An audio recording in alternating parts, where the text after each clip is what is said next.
A continuación, la conferencia Modelos Institucionales de Autoridades de Competencia en el Derecho Comparado a cargo del Dr. William Kovacic, exdirector de la Federal Trade Commission en los Estados Unidos, Global Competition Professor of Law and Policy, George Washington University. El señor Kovacic nos acompaña desde Filadelfia por conferencia virtual. Good afternoon. I'm enormously grateful for the opportunity to participate in this Congress online. And thank you very much for accommodating my request to participate remotely. And I greatly look forward to the opportunity next time to join you in person. I want to talk about a crucial universal issue of competition system design, dealing with the relationship of the competition authority to the political process. I have a few slides to share, and I'm going to bring them up now. One of the most important questions that confronts agencies, old or new, large or small, around the world today is how to define the appropriate connection between the competition authority and elected officials. I have some resources here that provide the background for my discussion. One is a paper prepared with Marianela Lopez Galdos on the life cycles of competition systems, a paper with Mark Weinerman on the experience of the Federal Trade Commission, where I was employed in several capacities since the late 1970s, and a series of interviews that we did for a volume published by the company Conferencia called Great Enforcers, where we discussed with competition agency officials their observations about what has to be done to make an agency effective. When we look at the typical competition authority, it is situated in an environment, we can call it an enabling environment that involves a variety of institutions, academic institutions and think tanks, politicians, the professional societies, the bar, the courts, citizens groups, media organizations, business associations, and other regulators. A competition authority that is thinking about how to function must consider this larger environment. The larger environment influences what it is able to accomplish. And in this presentation, I want to focus on the connection between the competition agency and what I will call politicians. These are elected officials, or they are ministers who are appointed by elected officials. That is, the link between the agency and the drivetrain of politics. As I mentioned, this is a vital issue that competition agencies must confront day after day, whether they are very new or very old. The agency I worked for, the Federal Trade Commission, is today, September 26, 2024, 110 years old. And even a very old agency faces the issues I'm going to discuss today. So what is the correct relationship between the agency to elected officials? How does an agency go about establishing a necessary degree of autonomy in this larger political environment? Should politics affect the agency's choice of programs? I'd say there are three considerations or values that go into answering these questions. One, as I will suggest, is some degree of autonomy and independence from direct political interference. A second value, though, is that the agency must be accountable in some basic respects to the larger public, and indeed accountable before legislators who pass budgets and give the authority power. And the last consideration is what I will call effectiveness. And a theme I will mention is that an agency cannot be successful if it is completely detached from the political process, that it must be able to engage with political institutions in order to advocate effective competition policies. When this issue is discussed in many settings, there are some common observations made. One observation in the literature is that independence is the overriding value. And as I will say, the independence is important, but it's not unqualified. A second observation is that the competition agency, to symbolize its separation from politics and from other government departments, should be a standalone body that's not contained in another ministry. The third is that leaders should be appointed for fixed terms that cannot be disturbed except for good cause. Some systems require political diversification on the board. And a consensus view about the requisite autonomy is this. What is crucial, I believe, is to preserve autonomy with respect to the decision to prosecute companies and indeed to impose sanctions and to conduct investigations. I think this consensus is crucial for the following reason.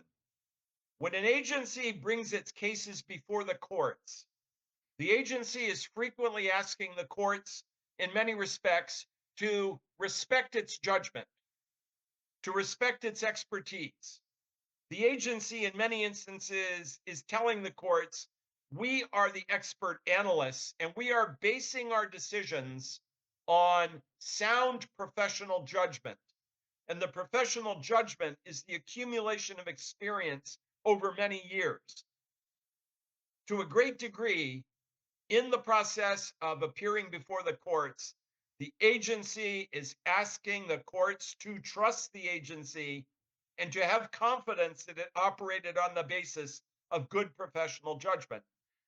I think there is a lesson we can learn globally, and that is, as soon as courts perceive that the agency is acting because of political pressure, because powerful officials have told it what to do and have threatened the agency in some way, as soon as courts perceive that, they will not respect the agency's judgment.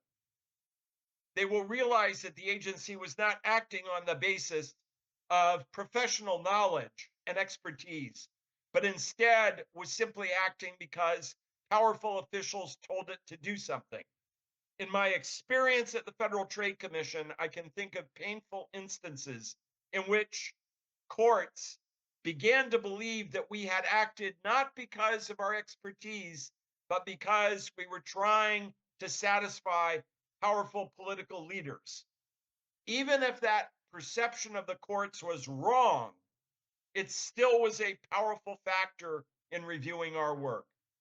So I would say the autonomy that must be protected is the autonomy that consists of resisting interference from political leadership that tells the agency what to do, how to bring cases, which cases to favor, to reward friends, or to punish enemies.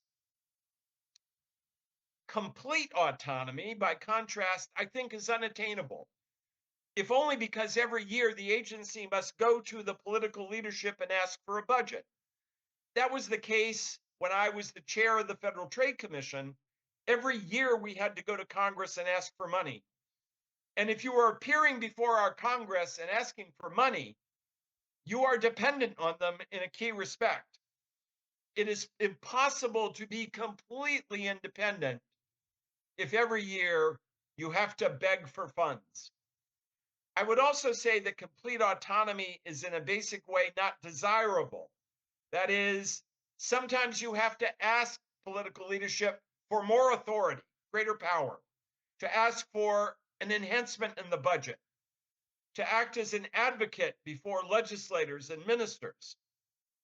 If the legislators or ministers believe you have no relationship at all with them, they won't listen favorably to the requests for larger budget or authority. And if they think you are isolated, they will bypass you, maybe giving your powers to another institution or just ignoring you. Accountability does require some connection to the political process. It's inevitable for an agency to explain its policy decisions in order to be legitimate. That is, I don't think we can imagine that a nation would give an agency great power and substantial public funds and never ask how those funds, how those powers are being used. And there is a theorem we can derive from agency experience around the world. That is, As the agency's power increases, as its budget increases, the demands for accountability also increase. So an agency must develop some processes for accounting to political leadership about what it's doing. As I will explain, that does not mean capitulation in the face of demands about how to use the power to prosecute. But it does mean that in other settings, the agency must be willing to explain what it's doing and to answer questions about how it is using its authority and the public funds that are in its budget. There are accountability regimes that are destructive. Sometimes elected officials say that intervention in the decision to prosecute is necessary for accountability. I think that is destructive accountability. And by that I mean pressure that says, I want you to open a file and bring a case against this party, or intervention that says, I want you to close an investigation or abandon a case against a specific party, usually a specific party with strong connections to the political process. I think it means that the agency has to devote funds to building a reputation for good technical analysis.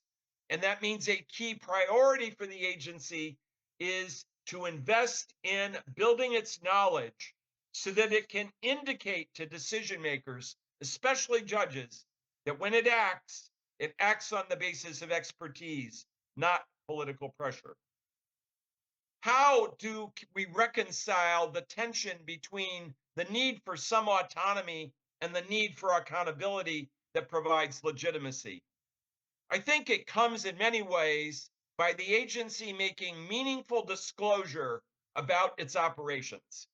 That is, issuing a clear statement of its goals and objectives, engaging in routine public consultations in which it discusses its program, it discusses its own interpretation of what its role is, making informative explanations of decisions taken, that is, opinions, decisions that clearly identify the basis on which the agency acted, and a commitment to continuing a program of ex post evaluation of agency actions. By doing that, the agency is saying, we commit ourselves to evaluating whether or not our program is achieving its desired effects, and we learn from that evaluation process in order to improve our program in the future. I think in many ways, an agency can demonstrate by reference to experience in other countries, sometimes in its own country, how harmful it is when elected officials begin to assume the role of deciding who will be prosecuted, who will be punished, and who will be left alone. In many ways, this requires a continuing dialogue between the agency and political leaders to explain, yes, to be accountable for decisions, to give clear decisions about what it's doing, but at the same time explaining why direct intervention in the decision to prosecute eliminates the legitimacy of the agency and will destroy the agency when it stands before the courts. A last consideration that points in the direction of an ongoing relationship between the agency and the political process is effectiveness. There are many instances in which the agency will be going to elected officials or ministries and giving them advice about competition. If the political officials or the ministries have no contact with the agency at all, efforts to provide advocacy will probably not be successful. A legislature or a minister might say, who are you? If there is an ongoing relationship and dialogue, there is a much greater possibility that those political officials will listen to the agency. And as I mentioned before, it's crucial to have an ongoing dialogue so that when it's necessary to increase the budget, that you obtain an increase in the budget. When it's necessary to gain additional authority, that the legislature will listen to the request for more authority. Agencies around the world, all of them, need upgrades periodically. They need greater budget. They need more authority. And in order to get that authority and budget, there has to be an ongoing relationship in which the agency is speaking with political leadership so that political leadership understands the agency's needs. And as I mentioned, a critical role of competition authorities around the world is to perform what we call competition advocacy. There are so many instances in which the authority has valuable information to provide government, either in ministries or in significance of acts that it is about to take or acts that it has taken. If there's no relationship between the competition authority and political leadership, that advocacy function is very difficult to perform. I believe there is a life cycle, and this is something that Marianella and I have discovered in our examination of the development of new systems. There is a tendency in the first decades of a competition system for the competition authority to be relatively close to the government, a close connection, either in the form of direct oversight, sometimes being located inside of another ministry. In a number of cases, this is because in the early stages of the experiment with a competition system, that elected officials aren't quite sure about what this competition experiment will mean. They don't completely trust the new authority, so they want the authority very close to them so they can examine it carefully. As time goes by with greater experience, there is a tendency to provide of autonomy more willingly in the political process. And there is a tendency in many countries to redesign the institution as a standalone body, not attached to a ministry, and to provide greater protection against removal to agency leadership, especially the governing board. This, I think, is a useful progression for competition authorities. And in thinking about how to build a program that is effective, that is accountable, but also independent from political interference, it's important for agencies to understand and be able to communicate why this degree of autonomy is necessary and why the agency is providing assurance through other mechanisms that it is accountable for its policy choices. Again, I am most grateful to you for the opportunity to participate in the Congress today. I would be glad to respond to questions or comments you have, but this key element of agency design may have as much to do with the ultimate effectiveness and legitimacy of a competition agency as anything else it might do. If we have a few minutes for comments or questions, I'm delighted to take them. Thank you.